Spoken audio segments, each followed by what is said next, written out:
Ongi etorri Onjarbiko Narniara, hala ditzio nik ikuste zutenez nahiko toki bitxia eta berezia hauek kainaberak dira, ez dakit Vietnametik ekarritakoak edo nundik, baina historikoki hemen Onjarbin atunak atzamateko erabi izan dira, kainaberak. Hauek olako bat hartu, zurda jarri, amoa, txitxarroa, txirloa, dana, bota eta atuna jaso.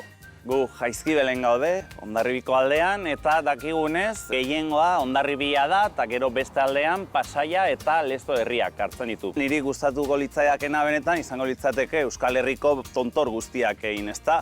Hau ez da oso luzea, baina nahikoa da. Eta berez, zehazki bide hau kalbarioa da. Hemen bauzkagu 12 gurutz eta jende honea etortzen da, hau belauniko igotzera eta desirak eta olako gauzak eskatzera. Mendiak gauza asko ematen dizkit, ezta, eta bueno, nire kantuak pentsatzeko edo hausnartzeko, tokia proposena da, hau nire ustez, eta horretaz gain gauza pila egin daiteke hemen, mendian toki guztietan, eta lehenengo geldiunea hau izango da.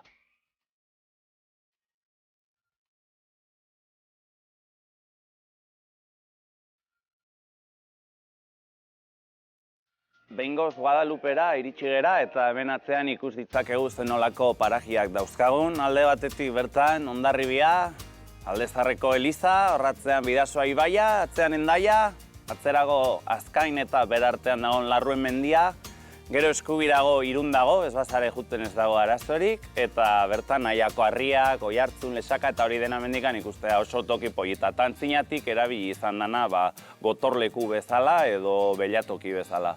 Berez nahiko toki polita da eta Talaia bidea egin dezakegu hemendik ara, nahiko 5-6-7 orduko ibilbidea da eta oso gomendagarria.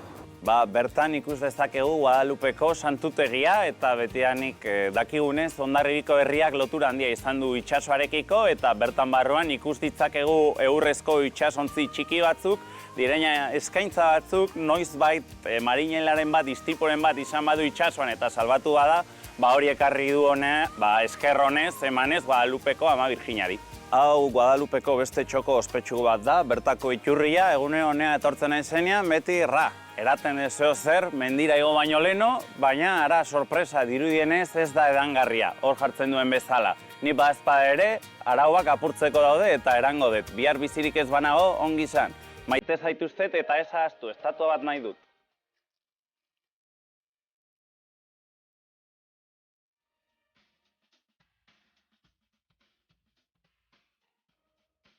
Ze plan hobea, hau baino, Honjarbia mendira etorri, Jaizkibelera, bertan daukagun mendi bakarra, ez da honena, baina bakarra daukagunez, joan behar. Eta horren ondorioz, familiakin etortzeko, edo zure lige batekin etortzeko, edo nahi esuna, bertan daukagu errandonea kantina, eta bueno, ongi dator, herria jetxi aurretik, edo bainu bat hartu aurretik itsasoan, hemen zeu zer hartzea.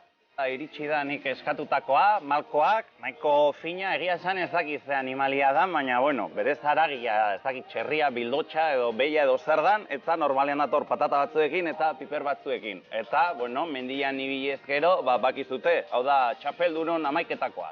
Honein, Euskal Herria, aio!